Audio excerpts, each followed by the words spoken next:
तो आ गए आप सब। मैं ना जनरली कोशिश करता हूँ कि डॉक्टर के पास ना जाऊँ, पर कभी कभी फिटनेस फ्रीक बनने के चक्कर में आपको डॉक्टर के पास जाना पड़ सकता है। अब पूछो कैसे, बताता हूँ। जैसे मैं 60 किलो का आदमी 100 किलो की डेड लिफ्ट करने चला था और मेरी एकदम कमर चटर पटर बोल गई। मेरी होगी बहुत ज़्यादा हालत टाइट। अब मुझे बैक पेन के कारण एडमिट होना पड़ा हॉस्पिटल में। अब वहाँ एक बंगाली डॉक्टर था। नहीं नहीं नहीं, वो वाला बंगाली नहीं, बढ़िया वाला, नहीं नहीं नहीं, ये था बंगाल राज्य का एमबीबीएस डॉक्टर। अब ये इंडिया में देखने को मिल सकता है कि बंगाली प्लस एमबीबीएस। अब हॉस्पिटल का सीन क्या था, मैं लेटा था बेड पर, वो आया डॉक्टर। अब वो मुझसे बंगाली स्टाइल में पूछता है, सीधा हाथ उठाकर, कुछ हुई, दर्द हुई? मैंने कहा नहीं कुछ नहीं हुई। फिर उसने मेरा उल्टा हाथ उठाया, फिर उसी स्टाइल में, कुछ हुई, दर्द हुई? मेरा उस टाइम बहुत ज़्यादा दर्द हो रहा था उल्टा हाथ उठाने पर। मैंने कहा कुछ नहीं हुई, बहुत अच्छा लग रहा है, ऐसा लग रहा है जैसे कि पहाड़ों पे आ गया हूँ, ठंडी हवा चल रही है। कह रहा मजाक करती है, मजाक करती है।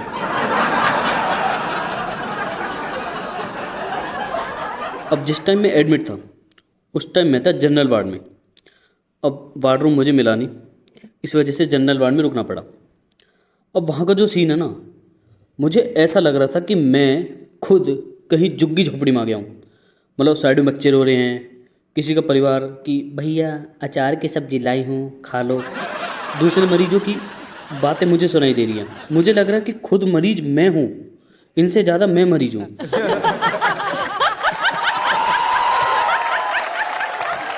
अब जनरल वार्ड में ना एक्चुअली होता है कि जो साइड में मरीज है ना, उसमें कोई सेपरेशन नहीं होता बीच में।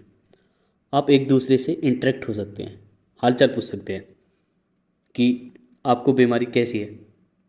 पर मेरा जो जनरल वार्ड का साइड वाला बेड था, वो मरीज एक था पर उसके आसपास उसका पूरा परिवार। अब जैसे जैसे दिन बीत रहे थे ना, वो मेरा बड़ा भैया बन गया और मैं उसका छोटा भैया। और उसके बच्चे मुझे चाचू कह रहे हैं। मैंने कहा ये तो यार बहुत गड़बड़ हो जाएगी, यहाँ से निकल जल्दी, उन्हें तो थोड़ी देर में देवर बनने वाला है। और जो मेरे लेफ्ट में था एक और मरीज, उसकी दोनों टांगें टूटी पड़ी हैं। अब उस भाई साहब को जब भी रील चलानी है, मैं जैसी आंख बंद करूं उसकी रील चालू, और उसकी रील ऐसी बुलंदियों को छूने वाली, उठ उठ जा, छलांग मार दे, कूद जा, छीन ले अपने सपने को। मैंने फिर उसकी तरफ देखा, मैंने उसकी टांगों को देखा, मैं थोड़ा सा हंसा। मैंने छलांग बुलंदियाँ, मैंने कि बे तेरी दोनों टांगें टूटी पड़ी और तू कैसी रीलें देख रहा है। अब वहाँ पे ना एक और सीन था कि एक मेरे पड़ोस वाले मरीज का, हाँ यानी मेरे साइड वाले बेड का एक बूढ़ा रिश्तेदार था। उसकी आंखों में कमी थी, वो घूम फिर कर उस साइड वाले मरीज पर ना आकर मेरे पास आता था। अब ना वो नाम देखता था ना शकल, बस भैया ठीक हो, भैया ज़्यादा लग गई, ठीक हो जाओगे भैया। अब मैं उसकी तरफ देख रहा हूँ आँख फाड़ के, मैंने कि ये कौन आ गया। अब वो चला गया वहाँ से, बस इतना कहकर वो वहाँ से गायब। मैं खुद शौक, मैंने कि ये कौन सा रिश्तेदार है मेरा।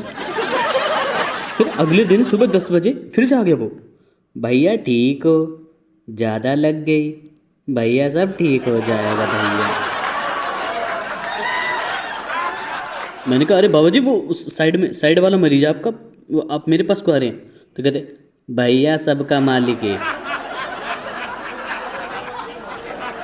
अब मैंने ना सोचा कि मैं डॉक्टर से शिकायत करता हूँ। मैंने डॉक्टर से बोला कि यार वो एक आता है मेरे पास, आता है सीधा और ऐसे पूछ के चला जाता है। मैंने सोचा चलो यार एक काम करते हैं कि जो जिस मरीज़ से वो मिलने आता है एक्सचेंज कर दो हमारा बेड, ताकि वो घूम फिर के उससे मिल तो लेगा। डॉक्टर ने हमारा बेड एक्सचेंज कर दिया। फिर अगली सुबह 10 बजे, भैया ठीक हो, ज़्यादा लग गई, सब ठीक हो जाएगा भैया। और मैंने कहा यार ये कौन सा कलेश पाल लिया मैंने यार, कि मेरे पीछे पड़ रहा है। फिर मैंने सोचा जब ये अगली सुबह आएगा तो मैं इसकी बातों का उल्टा ही जवाब दूंगा। अब जैसे ही वो सुबह आया 10 बजे, पूछता है भैया ठीक हो, तो मैंने कहा बाबा जी नहीं हो ठीक। तो फिर पता है क्या जवाब देता है, कहता है तो भैया टाइम से दवा लो, ठीक हो जाओगे जल्दी। जब टाइम से दवा नहीं लोगे तो कैसे ठीक हो जाएगा भैया, डॉक्टर साहब इनका ध्यान रखो जरा।